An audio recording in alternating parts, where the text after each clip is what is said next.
interiör hos oss? Jag kommer till Linghem. Ja. Ja, jag skulle beställa 2 stycken pizzor. Varsågod. En kebabpizza med sån här vidersås på. Vad sa du? Med sån här vidersås. Sån här kebabasås. Ja, en kebabpizza med kebabsås, yes. Ja, och sen den där vanliga som alla äter.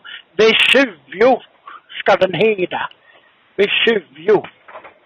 Jag förstår inte vad du vill ha. Vesuvio med skinka. Vesuvio. Ja. Har det bra så? En Vesuvio och sen en sån där kebabapizza med vidersås. Ja, absolut. Har det bra så? Ja. 20 minuter, välkommen.